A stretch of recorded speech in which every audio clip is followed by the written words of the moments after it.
Welcome to The Explainer. Today, we are getting into a question that has split philosophers for centuries. What really makes an action right or wrong? We're going to unpack this great divide and give you a powerful way to think about pretty much any moral dilemma you could ever face.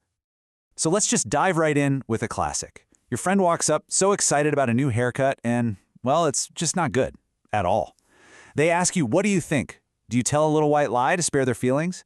Believe it or not, your gut reaction to this simple problem puts you on one side of a huge fault line in all of ethical philosophy. I mean, think about it. What's more important? The goal of your action, making your friend feel good, which is a great outcome? Or is it the duty you might feel to follow a moral rule, like honesty is the best policy? Your answer puts you squarely on one side of this fundamental divide. And yet, these two approaches have some pretty fancy names. On one side, you have teleology, which comes from the Greek word telos, meaning goal. It's all about the consequences. On the other side is deontology, from the Greek word deon for duty. It's all about the rules. But these aren't just words for a philosophy class. They are two completely different toolkits for making moral decisions. So here's our game plan for today. We've set the stage. First, we're going to meet the goal chasers. Then we'll hop over to meet the rule followers. And finally, we'll put it all together so you can build your very own moral toolkit. Okay, let's dive into that first path, teleology.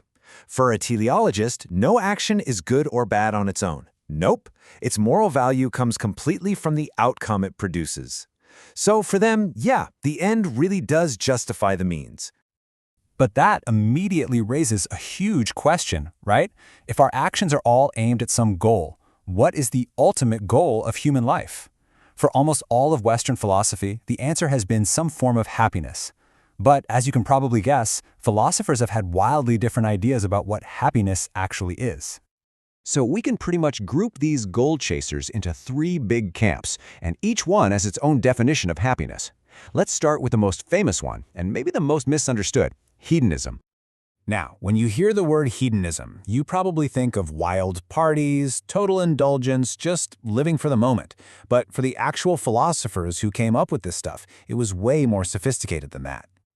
And you can see that right here with these two very different takes. For the ancient Greek thinker Epicurus, the highest pleasure wasn't some wild feast, it was ataraxia, this deep, unshakable mental peace. And you get there by choosing lasting, noble pleasures like friendship or art. Then you fast forward a couple thousand years and you get Thomas Hobbes, who had a much darker view. For him, the greatest pleasure is simply escaping a life that's nasty, brutish, and short. Okay, so let's move on to our next view, which comes from the one and only Aristotle. He thought that just equating happiness with pleasure was a huge mistake. For him, the ultimate goal is eudaimonia, a much richer concept that's best translated as human flourishing, or really, truly fulfilling your potential. And his core idea for how to achieve that flourishing is just brilliant. He said virtue is a golden mean. It's the perfect balance point between two extremes. For example, courage isn't having no fear at all. It's the perfect midpoint between being a coward on one side and being a foolhardy idiot on the other. True happiness, he said, comes from making a habit of finding this balance. Our third teleological path makes a really important pivot. Utilitarianism comes along and says the goal isn't just about my happiness or my flourishing, it's about the collective happiness of everyone. It's not about me, it's about we. The founder of modern utilitarianism, a guy named Jeremy Bentham, argued that the foundation of all morality is just utility. An action is good if it produces the greatest amount of good for the greatest number of people. He even tried to create a philosophic calculus, basically a moral calculator to measure it all. But then his student, the brilliant John Stuart Mill, agreed with the basic idea but added a super important refinement. He argued that Bentham was way too focused on just the quantity of pleasure. For Mill, the quality was what really mattered. Some pleasures are just better than others. And this famous quote just nails his point perfectly. The simple physical pleasure a pig gets from rolling in the mud is of lower quality than the complex intellectual joys a human can experience, even if those higher pleasures sometimes make us a little dissatisfied. Okay, deep breath. We've just explored one whole continent of ethical thought. Now, we're going to cross that great divide and meet the rule followers. For this group, the deontologists, the consequences of an action don't matter, not one bit. All that matters is whether the action itself follows a moral rule. It is all about your duty.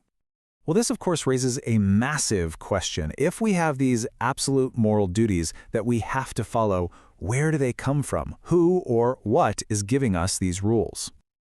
And, surprise, surprise, just like the goal chasers, the rule followers do not all agree on where these rules come from. Let's check out a few of the main schools of thought. So a lot of the early views grounded our duty in the divine. Some, like William of Ockham, had a pure command theory. Something is wrong simply because God says so. End of story. Others, like Thomas Aquinas, had a more nuanced view.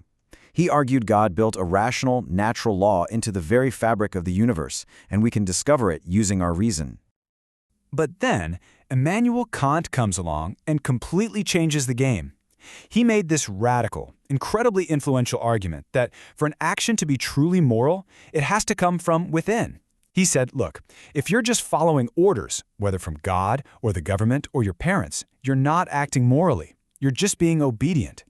True moral duty, he said, comes from one place and one place only, our own reason. And this is the cool part. Kant doesn't just give us a theory. He gives us a practical test called the categorical imperative. Here's how it works. Before you do something, imagine your action as a universal law that everyone, everywhere, has to follow. So take making a promise you know you can't keep. If everyone did that, the whole concept of a promise would become meaningless, right? The trust required would just evaporate. That's a logical contradiction, and for Kant, that means the action is immoral. Full stop. No exceptions. So, there we have it. We've walked down both of these huge paths, the goal chasers and the rule followers. Now, the main takeaway here isn't to pick a side and say, I am a teleologist. It's to realize that you now have a much more complete toolkit for thinking about right and wrong. I want you to think of it like this. You now have two different lenses. Teleology is your telescope. It lets you look far into the distance, at the consequences, the end goals, the big picture. And deontology is your microscope. It lets you zoom in and look really closely at the action itself to see if it holds up against a universal moral rule.